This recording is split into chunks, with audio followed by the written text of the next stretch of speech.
आयर्लंडमधील एका छोट्या गावात बेलिव्हस्टाऊनमध्ये आजही लोक अशा व्यक्तीला आठवतात ज्याने दिवसाढवळ्या $6 लाख चा दरोडा टाकला. आश्चर्याची गोष्ट म्हणजे त्याच्या हातात बंदूक नव्हती ना चेहऱ्यावर कोणताही मुखवटा. ही कारवाई केल्यानंतर तो उघडेपणे फिरत राहिला, पण पोलीस त्याचं काहीही बिघडू शकले नाही, कारण त्याने हे सर्व पूर्णपणे कायदेशीर मार्गाने केलं होतं. त्या व्यक्तीचे नाव होते बार्नी कर्ली, एक गुड आणि चालाख जुगारी. इतका चालाख की जो मोठमोठे खेळाडू आणि बुकीज त्याचं नाव ऐकताच जुगार थांबवत असत. त्याने आपल्या बुद्धीचा वापर करून सिस्टमला कमतरता केवळ शोधून काढल्या नाहीत, तर त्यांनाच आपलं सर्वात मोठं शस्त्र बनवलं. ही 1975 मधील ती थरारक कहाणी आहे जी आजही येलो सॅम वेटिंग कूप म्हणून जगभरात ओळखली जाते. HD चॅनलमध्ये पुन्हा तुमचं एकदा स्वागत आहे. चॅनलला सबस्क्राईब नसेल केलं तर सबस्क्राईब करून घ्या आणि व्हिडिओ आवडल्यास लाईक जरूर करा. 26 जून 1975 साली डब्लिनपासून 26 किलोमीटर अंतरावर असलेल्या बेलिव्हस्टाऊन नावाच्या एका छोट्या गावात घोड्याची रेस होणार होती. रेसकोर्सवर मोठी गर्दी झाली होती आणि शर्यत सुरू होण्याची तयारी सुरू होती. लोक वेगवेगळ्या घोड्यावर पैसे लावत होते आणि बुके आपापल्या जागी तयार होते. मात्र बर्नी कर्ली कुठेही दिसत नव्हता. तो रेसकोर्सच्या आत काटेरी झुडपामागे लपून शर्यत सुरू होण्याची वाट पाहत होता. त्याच्या लपण्यामागचे कारण तिथे हजर असलेले बुकी होते. जर त्यांना समजले असते की बर्नी तिथे आला आहे किंवा त्यांचा घोडा शर्यतीत धावणार आहे, तर तो त्वरित सावध झाले असते आणि जुगार घेणे बंद केले असते. गॅम्बलिंग क्षेत्रात बर्नीचे नाव खूप बदनाम होते. बर्नी ज्या शर्यतीत असायचा किंवा फक्त मैदानात जरी असला तरी बुकी समजून जायचे की तिथे काहीतरी गडबड नक्की होणार. पण जी चाल तो आज खेळणार होता ती त्याच्या आयुष्यातील सर्वात मोठी, सर्वात धोकादायक चाल होती.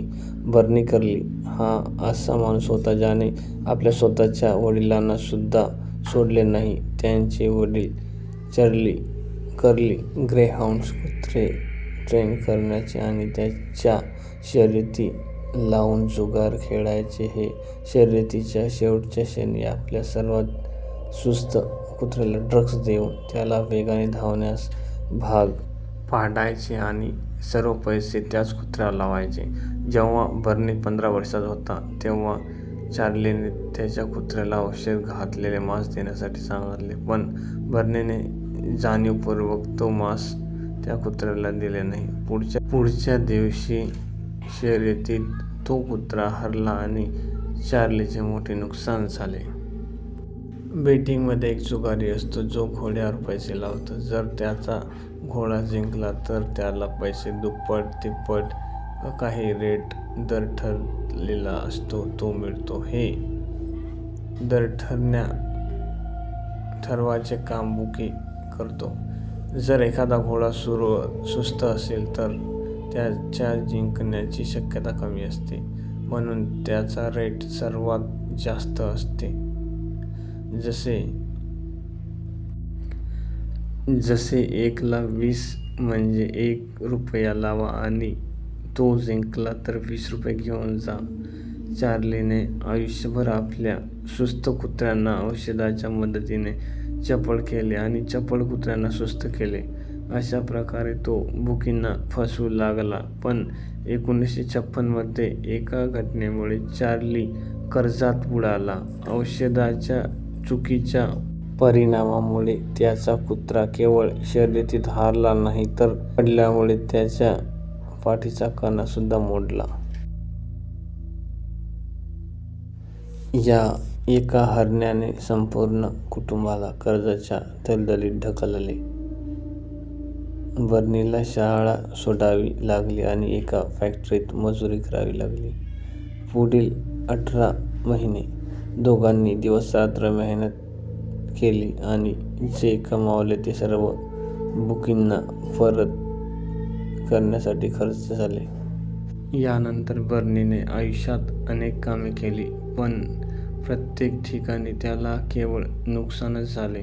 कधी वेटिंग शॉप, कधी पब, तर कधी स्मगलिंग. शेवटी त्याने प्रोफेशनल गॅम्बलिंगमध्ये पाऊल ठेवले. आता परिस्थिती अशी झाली होती की बुकी बर्नीचे नाव ऐकताच घाबरायचे आणि त्वरित रेड पाडायचे. यावेळी बर्नी 12,000 पाउंड्स कर्जात होता. मग त्याला एक अजब युक्ती सुचली. त्याने एका अशा घोड्याची मागणी केली ज्याचा रेकॉर्ड खूप खराब असेल. या घोड्याचे नाव येलो सॅम ठेवण्यात आले होते. बर्नीने मुद्दाम या घोड्याला अशा जमिनीवर आणि अशा शर्यतीत धावण्याला लावले जे त्याच्या स्वभावाच्या विरोधात होते, जेणेकरून त्याची रेटिंग अजूनही कमी होईल आणि तो हँडिकॅप रेसिंगसाठी पात्र होईल. पण वास्तवात येलो सॅम कडक जमिनीवर वेगाने धावणारा घोडा होता. बर्नीने 26 जून 1975 रोजी फेल्स्टाऊन रेस कोर्सची निवड केली, कारण तिथे संवादासाठी फक्त एकच फोन बूथ होता. बर्नीने आयर्लंडमध्ये 300 लोकांची निवड केली, जे शेवटच्या क्षणी येलो सॅमवर पैसे लावतील. यावेळी त्याने 15,000 पाउंड्स जमा केले होते, जी त्यांच्या संपूर्ण आयुष्याची पुंजी होती. शर्यत सुरू होण्याची 25 मिनिटांपूर्वी बर्नीचा विश्वासू मित्र बेनी फोन बूथवर पोहोचला. बेनीने फोन उचलला आणि रडण्याचे नाटक करू लागला. त्याने सांगितले की त्याची मावशी मृत्यूशय्येवर आहे आणि त्याला बोलणे गरजेचे आहे. 25 मिनिटांपर्यंत बेनीने कोणालाही फोन वापरू दिला नाही. जशी शर्यत सुरू झाली, बेनीने फोन ठेवला. त्याच दरम्यान बर्नीच्या लोकांनी देशभर येलो सॅमवर पैसे लावले. रेट 1,20,000 असाच राहिला, कारण फोन बिझी असल्यामुळे बुकींना बाहेर काही चालले आहे हे समजलेच नाही. शर्यत सुरू झाल्यावर येलो सॅमने जॉकीसोबत आश्चर्यकारक वेग पकडला. त्याने 13 अडथळे सहज पार केले आणि 21 मीटरच्या अंतराने शर्यत जिंकली. बुकींना धक्का बसला, पण बेनीने सांगितले की चमत्कार झाला. माझी मावशी आता बरी आहे. अखेर बुकींना बर्नीला पैसे द्यावे लागले. या खेळात बर्नीची एकूण गुंतवणूक 5,000 पाउंड्स होती, ज्याचा त्याला 20 पट परतावा मिळाला. म्हणजेच त्याला 3,00,000 पाउंड्स मिळाले, ज्याची आजची किंमत 35,00,000 पाउंड्स, सुमारे 38 कोटी रुपये इतकी आहे. रागाच्या भरात बुकींनी हे पैसे 1-1 पाउंडच्या नोटाच्या स्वरूपात दिले, ज्यांच्या एकूण 108 गुण्या झाल्या होत्या. बर्नी कर्ली रातोरात एक आख्यायिका लेजंड बनला होता. त्याने कोणताही कायदा मोडला नव्हता, फक्त सिस्टममधील कमजोरीचा फायदा उठवला होता. वयाच्या 1981व्या वर्षी 23 मे 2021 रोजी बर्नी कर्ली यांचे कर्करोगाने निधन झाले. हॉर्स रेसिंगच्या जगाने त्यांना जीनियस आणि रेसिंगचा रॉबिन हुड म्हणून श्रद्धांजली वाहिली. ते केवळ सिस्टमला लुटण्याचे कसब जाणत नव्हते, तर तो पैसे गरिबांसाठी खर्च करण्याचे धाडसही त्यांच्याकडे होते. तर तुम्हाला आमची कहाणी कशी वाटली आम्हाला कमेंट करून नक्की सांगा.